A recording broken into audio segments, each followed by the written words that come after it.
Maestro, para honra y gloria de Dios vamos a dedicar un tiempo para su palabra. Y pues sean bienvenidos cada uno de ustedes al estudio de la palabra de nuestro Dios.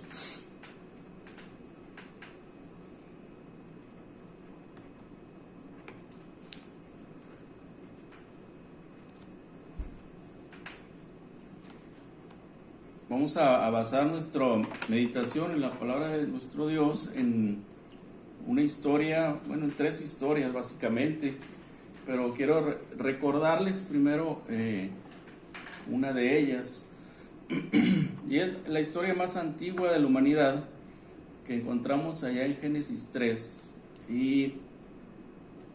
pero quiero que leamos un poquito en Génesis 3 y versículo 23 en delante. Nada más, ahí tenemos dos versículos antes del capítulo 4. Dice: y lo sacó Jehová del huerto del Edén para que labrase la tierra de que fue tomado. Echó pues fuera al hombre y puso al oriente del huerto de Edén querubines y una espada encendida que se revolvía por todos lados para guardar el camino del árbol de la vida. He querido muchas veces ponerme en el lugar de Adán y Eva cuando sufren este castigo. Es que si yo les pregunto qué castigo recibieron Adán y Eva, e incluso la serpiente, está muy claro lo que cada uno de ellos recibió. Adán recibió esa dificultad que iba a tener para recibir fruto de la tierra. Con mucho sudor, con mucho sacrificio, ahora iba a tener producto de la tierra, de su trabajo. Y Eva indudablemente recibía su castigo en esos dolores que iba a tener y que significaban el nacimiento de un bebé.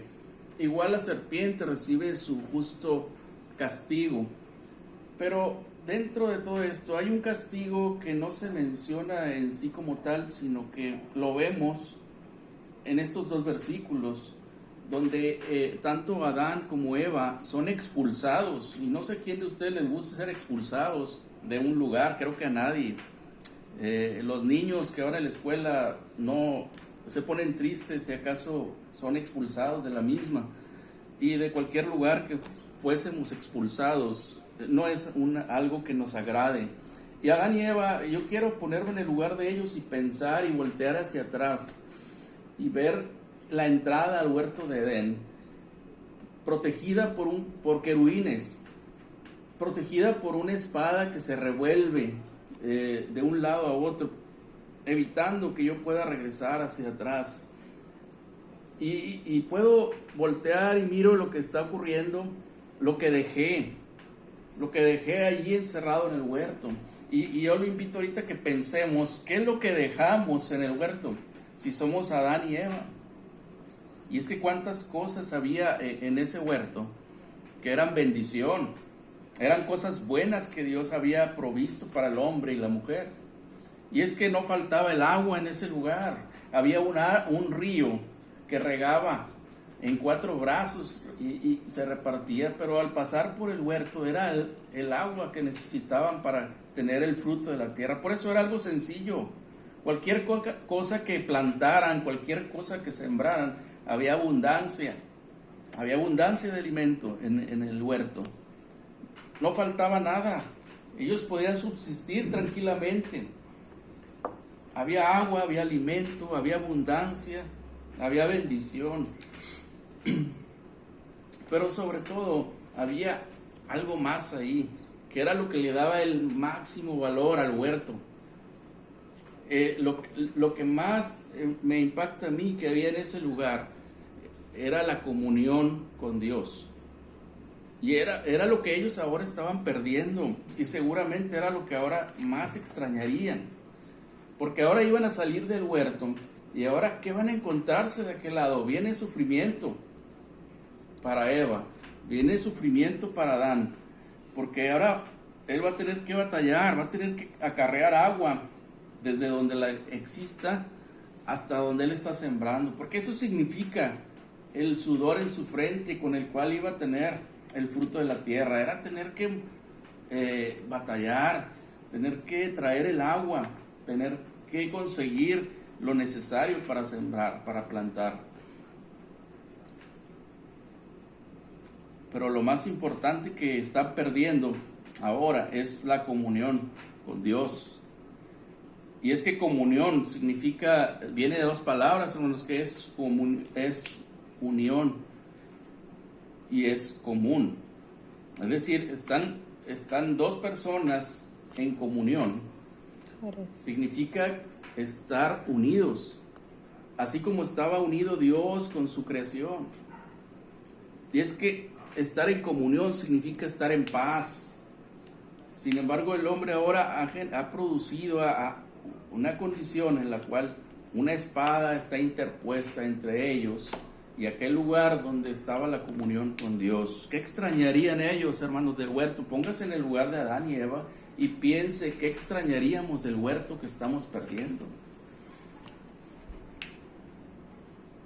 Sus hijos van a terminar peleados, porque de aquel lado del huerto hay pecado. Y uno de sus hijos se va a convertir en asesino. Pero todo esto, ¿saben por qué surgió? Porque ellos perdieron algo. Perdieron la comunión con Dios, perdieron la paz que tenían con Dios y ahora están en guerra entre ellos mismos. Quiero que meditemos un poquito en una pregunta basado en esto que les pasó a Adán y a Eva. Y la pregunta es, ¿tendremos que perder? Es la pregunta, ¿tendremos que perder? Es una pregunta para cada uno de nosotros. Y vamos a ver una segunda historia que está ahí mismo en Génesis, en el capítulo 25.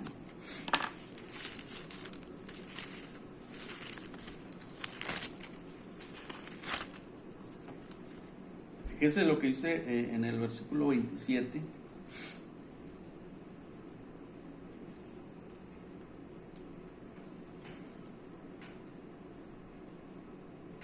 Dice: y crecieron los niños, y Esaú fue diestro en la casa, hombre del campo, pero Jacob era varón quieto que habitaba en tiendas. Y amó Isaac a Esaú porque comía de su casa, mas Rebeca amaba a Jacob. Y hizo Jacob un potaje, y volviendo Esaú del campo cansado, dijo a Jacob: te ruego que me des a comer de ese guiso rojo, pues estoy muy cansado.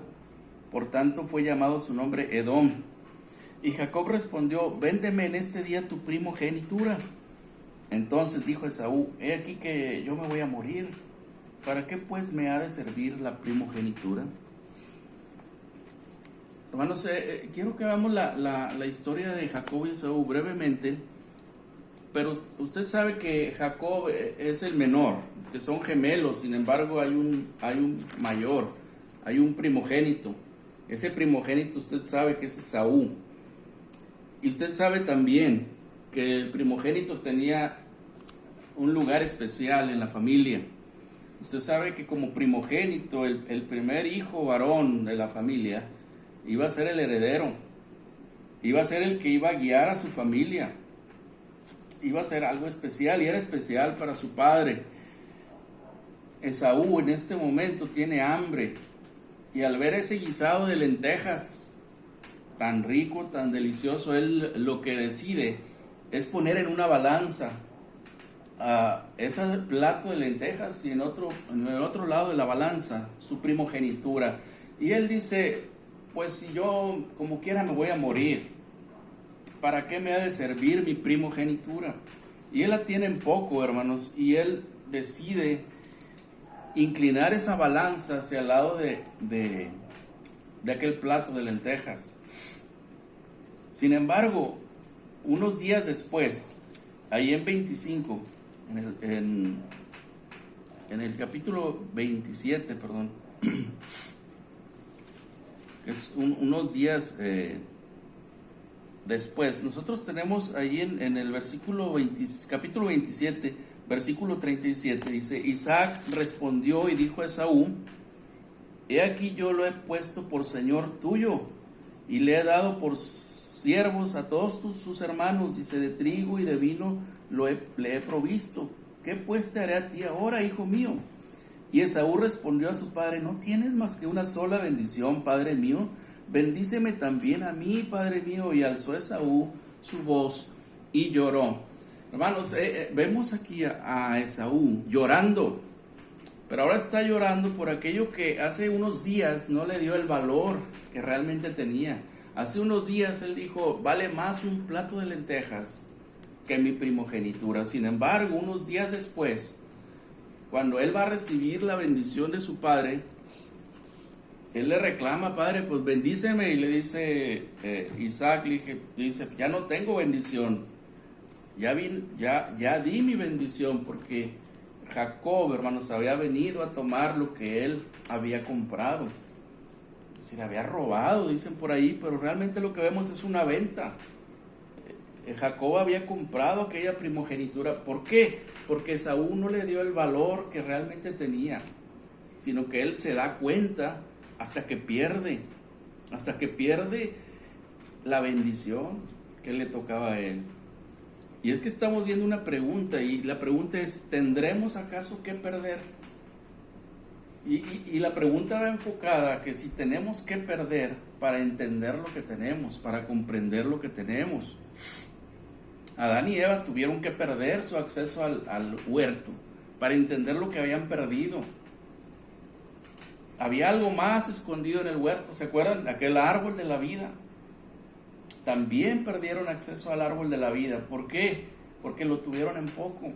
Porque no se dieron cuenta cuando lo tenían allí, que allí en el huerto estaba accesible el árbol de la vida. Sin embargo, ahora vemos a Esaú en una situación semejante. Él tuvo en poco su primogenitura y la vendió. Sin embargo, ahora lo vemos llorando. Dice: bendíceme a mí también, padre mío. Dice: alzó su voz Esaú y lloró. Es que es triste, hermanos, cuando perdemos algo y nos damos cuenta de lo que teníamos, ¿verdad? Es una frase muy común que usted está pensando ahorita, sin que yo la diga. Yo no tengo que decirle: nadie sabe lo que tiene hasta que lo pierde, porque usted lo está pensando.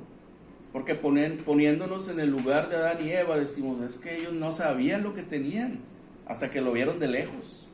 Hasta que están fuera del huerto se dan cuenta qué bendición había en el huerto. Y Esaú, hasta que lo ve de lejos, ese evento de vender su primogenitura le da el valor que realmente tenía la primogenitura. Ya no iba a ser él, ahora iba a ser su hermano. Ahora él iba a ser siervo de su hermano. Qué triste historia, hermanos, es tener que entender o comprender lo que tenemos hasta que lo perdemos. Y la pregunta es: ¿tendremos acaso que perder lo que tenemos para darle el valor que tiene? En el Nuevo Testamento hay una historia muy bonita en Lucas. Es una historia, yo creo, la más conocida del Nuevo Testamento. Cuando dije eso, usted se acordó luego de Lucas capítulo 15. Y ahí vemos la historia del hijo pródigo. Y es muy conocida porque dice que allí tenemos en el 11 en delante que este hombre que tenía 2 hijos. Y usted ya lo puede empezar a meditar y lo podemos empezar a ver qué es lo que tenía el hijo pródigo estando en su casa. Porque vamos a enfocarnos en lo que él va a perder y cómo de lejos lo va a voltear a ver y va a decir: oye, mira lo que tenía cosas buenas en mi vida y sin embargo ahora las tuve en poco. Dice el versículo 12 que el menor de ellos dijo a su padre: hermanos, este hijo no tenía la primogenitura, era el menor. Sin embargo, él tenía muchas cosas buenas en su vida, bendiciones. Dice que le dijo a su padre: dame la parte de la herencia que me corresponde. Y es que usted y yo sabemos que una herencia se recibe hasta que la persona, el dueño de la riqueza, muere. Sin embargo, este hijo le dice, dame lo que me corresponde, dice. Este padre le reparte sus bienes, dice, y no muchos días después, juntándolo todo, el hijo menor, dice, se fue lejos a una provincia apartada, y ahí desperdició sus bienes viviendo perdidamente. Y cuando todo lo hubo malgastado, vino una gran hambre en aquella provincia y comenzó a faltarle. Y fue y se arrimó a uno de los ciudadanos de aquella tierra. Hermanos, ¿a quién de ustedes les gusta ser un arrimado? A nadie, a mí no me gusta. Sin embargo, este hijo pródigo, por la condición en la que ha estado viviendo, ahora se convierte en un arrimado. Es decir, alguien que se acerca a pedir ayuda. Dame un lugar para vivir, dame algo que comer, dame trabajo. Fue y se arrimó a uno de los ciudadanos de aquella tierra, dice, el cual lo envió a su hacienda para que apacentase cerdos, y deseaba llenar su vientre de las algarrobas que comían los cerdos. Hermanos, una planta que parece un cuerno, que tiene unas semillitas adentro, medias dulces, no era para consumo humano. Las cortaban y se las echaban a los animales para que comieran. Pero el hijo pródigo veía que era la única manera de subsistir y se le antojaba ese alimento para animales, porque él ha perdido y ahora se da cuenta de lo que perdió, de lo que dejó en la casa del padre. Allá había abundancia de alimento, allá había abundancia de ropa, calzado, había amor sobre todo. Lo tuvo en poco, hermanos, y él decidió irse con sus riquezas. Pero cuando se da cuenta, hermanos, dice, estando allá, dijo, en el versículo 17 dice, volviendo en sí, dijo, ¿cuántos jornaleros en la casa de mi padre tienen abundancia de pan y yo aquí perezco? Me estoy muriendo de hambre. Y es que en ese momento, cuando él vuelve en sí, él se empieza a dar cuenta de lo que perdió, de lo que ha dejado atrás, de lo que tuvo en poco. Afortunadamente, hermanos, para el hijo pródigo no era demasiado tarde, pero cuántas cosas a veces perdemos y no nos damos cuenta hasta que son inalcanzables. Adán y Eva ya no tenían derecho a regresar al huerto, no tenían derecho que una espada se revolvía con fuego de un lado para el otro para impedir su regreso. No tenían derecho que estaban en guerra con Dios y querubines protegían el camino de retorno. No tienen derecho a regresar, era irreversible, ya no podían recuperar lo perdido. La primogenitura de Esaú estaba perdida. La tuvo en poco y la perdió para siempre. Hasta hoy los descendientes de Abraham vienen por el lado de Jacob, no por el lado de Esaú, porque él perdió esa bendición. ¿Sí? Los árabes tienen su vida aparte. ¿Por qué? Porque descienden de Esaú. El hijo pródigo, hermanos, está consciente de que ha perdido muchas cosas buenas en su vida. Todo lo que había bueno en su vida, él lo tuvo en poco, por irse en pos de un plato de lentejas, por irse en pos de las riquezas. Y así es como entendemos que muchas veces tenemos que perder cosas para entender y para comprender lo afortunados que somos. Me acuerdo, aquí hay un cuento, hermanos, que contaba un cantante, el hombre de la guitarra. Y contaba un cuento, y es un cuento y como tal, pero tiene una enseñanza. Y decía este cuento que Dios bajó a la tierra y toma la forma de un mendigo, de un hombre pobre, y baja al pueblo. Y en esta forma él va a la casa del zapatero. No sé si han escuchado esa historia. Va a la casa del zapatero y le dice, oye, soy un hombre pobre, Dice, no tengo una sola moneda en mi bolsa. Dice, pero mira mis sandalias, le dice al zapatero. Le dice, mira mis sandalias están demasiado rotas. ¿Harías tú el favor de arreglármelas? Y le dice el zapatero, le dice, espérame, dice, toda la gente viene a pedir y nadie viene a dar. Estoy cansado de eso. Y le dice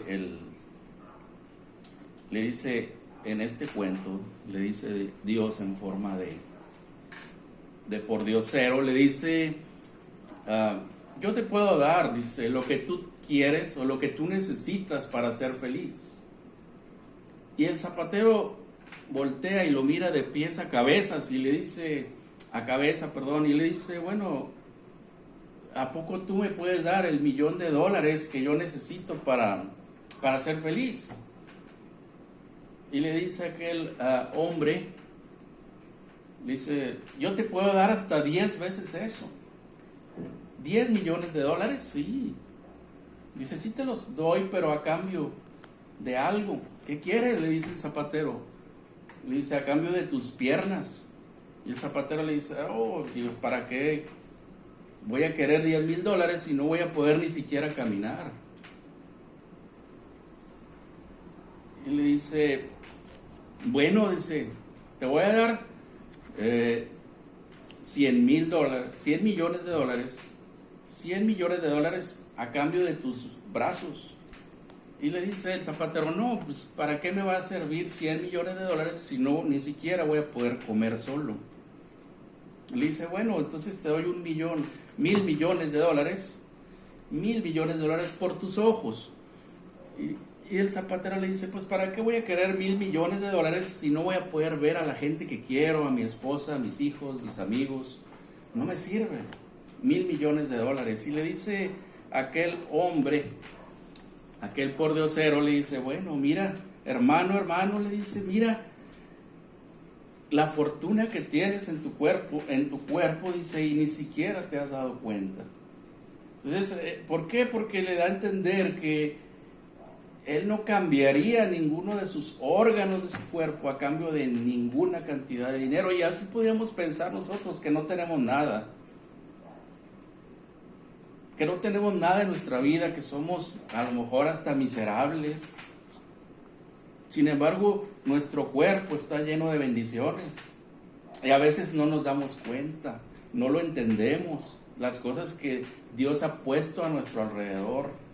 No entendemos cuánto valor tienen nuestros hijos, nuestra familia, nuestros hermanos. No entendemos en la iglesia lo que vale tener un predicador, una persona que se dedique al 100% a estar al pendiente de las necesidades de la iglesia. No lo entendemos y a veces no lo valoramos. ¿Hasta cuándo? Hasta que lo perdemos, hasta que ya no lo tenemos. ¿Hasta cuándo valoramos a nuestra familia? Hasta que tenemos a alguien enfermo. ¿Hasta cuándo valoramos el carro en el que nos movemos o el medio por el cual nos movemos? Hasta que no lo tenemos.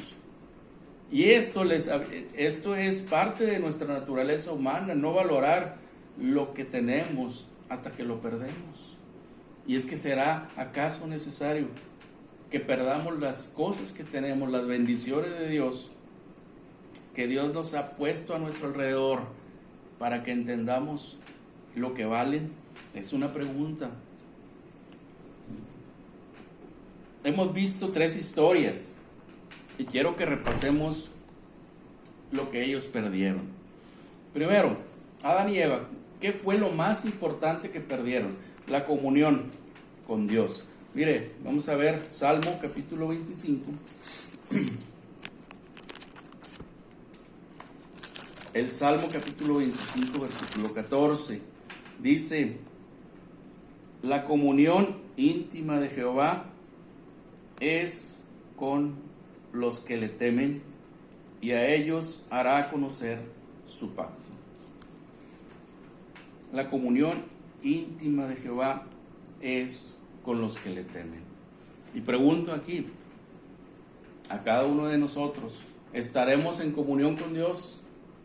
¿Cómo puedo saber si estoy en comunión con Dios? Si le temo. ¿Y qué es temer a Dios? ¿Tenerle miedo? No. Temer a Dios es obedecerle, es respetarle, es darle su lugar, es adorarle. Todo ello va implícito en temer a Dios. Temo a Dios, le adoro, le doy su lugar, lo respeto, lo tomo en cuenta en mi vida, en primer lugar. Eso es temer a Dios. Si acaso temo a Dios, entonces tengo comunión con Él. Tengo comunión con Él, y la manera de saberlo es si yo tengo temor de Dios. Pues contestémonos. ¿Tengo temor de Dios? Si lo tengo, ¿lo estoy cuidando? Esa comunión la estoy cuidando, la valoro. Es decir, procuro no separarme de la ley de Dios, o la estoy tomando en poco, como tomó en poco Adán y Eva, como tomaron en poco vivir en el huerto, vivir en el Edén. Lo tuvieron en poco. Les dio más la curiosidad, les ganó la curiosidad de ver qué era aquello, de comer, de desobedecer a Dios, de comer el fruto prohibido. Proverbios capítulo 3, versículo 32, dice que también nos habla acerca de la comunión con Dios. Proverbios 3, y en el versículo 32 dice: porque Jehová abomina al perverso, mas su comunión íntima es con los justos. Y aquí habla de dos personas, el perverso y el justo. ¿Saben quién es el perverso y cómo se define un perverso? El perverso es aquella persona que obra con excesiva maldad, pero aparte de eso, que lo disfruta. Sí, cuando alguien se ríe con maldad y dice, ay, tiene una risa muy perversa, es porque está disfrutando hacer el mal. Le pregunto, ¿tenemos comunión con Dios? Entonces no actuamos perversamente, sino todo lo contrario, como dice aquí en Proverbios capítulo 3, versículo 32. Su comunión íntima es con los justos. Y habla de una comunión muy cercana, y tanto que es íntima. Dice, es con los justos. Entonces, el justo es el contrario, hermanos, al perverso, es decir, al que actúa con maldad y que se divierte y que lo disfruta hacer lo malo. Cuando nosotros tomamos la cena del Señor cada domingo, cuando comemos el pan y cuando tomamos el fruto de la vid, Pablo lo explica. Dice, ustedes que no lo están haciendo bien, se están perdiendo de algo. Y ustedes que no lo están haciendo, se están perdiendo de algo. Y si lo están haciendo y lo están haciendo mal, se están perdiendo de algo. ¿Y saben qué es? Dice, se están perdiendo de la comunión con Cristo, con su cuerpo, con su sangre. Usted lo puede ver ahí en 1 Corintios capítulo 10, versículo 16. Porque este acto de tomar la cena del Señor es lo que nos mantiene vivos como cristianos. Y entonces le damos sentido a aquel castigo que iba a tener Adán y Eva. ¿Se acuerdan cuál era? Si ustedes comen de ese fruto, ciertamente morirán, les dijo Dios. Y no lo entendieron hasta que estaban muertos. ¿Saben qué era la muerte? Estar afuera del Edén, estar lejos de la comunión con Dios. Perder la comunión con Dios es la muerte. Dice 1 Corintios, en el capítulo 10, versículo 16, dice, la copa de bendición que bendecimos no es la comunión de la sangre de Cristo. El pan que partimos, dice, no es la comunión del cuerpo de Cristo. Lo está preguntando. Es decir, ¿no han entendido ustedes que comer pan es tener comunión con el cuerpo de Cristo? ¿No han entendido ustedes que tomar el fruto de la vid es la comunión con la sangre de Cristo? No lo entienden, les dice Pablo, no lo comprenden. Y luego va a decir también, dice, pues es que cuando no lo hacemos de la manera correcta, allá en el capítulo 11 va a decir, es que si no lo hacen, dice, ustedes les va a pasar tres cosas, dice. Se van a enfermar, se van a debilitar, dice. Se van a enfermar y se van a morir. Ahí va a ir gradualmente. Por eso es importante, hermanos, que mantengamos viva la comunión con Dios, con Dios a través de su Hijo Jesucristo. Por eso es importante que no dejemos de tomar este pan sin levadura, que no dejemos de tomar este fruto de la vida. Y esa es una bendición que conseguimos cuando llegamos a ser cristianos. Cuando somos bautizados, tenemos el privilegio de participar de esta adoración. Y eso es lo que va a mantener viva nuestra alma, nuestro espíritu, en contacto con el Creador. Es decir, la comunión con Dios es vida. Pregunta: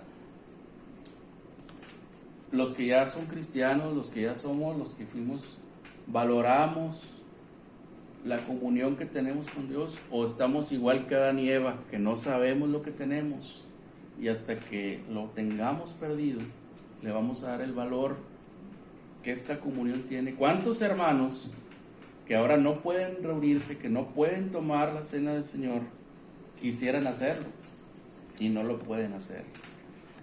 ¿Será que no le estemos dando el valor que tiene esta comunión con Dios? Número 2, ¿qué perdió Esaú, que lo valoró después de tiempo? Perdió su primogenitura. La primogenitura, hermanos, era una bendición. Ser el mayor en la familia era ser el sucesor, era ser el que iba a ser el patriarca de la familia. Y en las familias que eran de reyes, las familias reales, el primer hijo tiene una importancia excepcional, porque es el príncipe que va a gobernar, que cuando el rey ya no esté, este hijo mayor va a ser el que va a ser el rey, es el que va a recibir el trono. Entonces es un regalo, más bien es una bendición, es una cosa muy grande, es ser el primogénito. En Hebreos capítulo 12 nos habla acerca de algo que hemos recibido nosotros cuando llegamos a ser cristianos, cuando llegamos a ser seguidores de Jesús, de Cristo.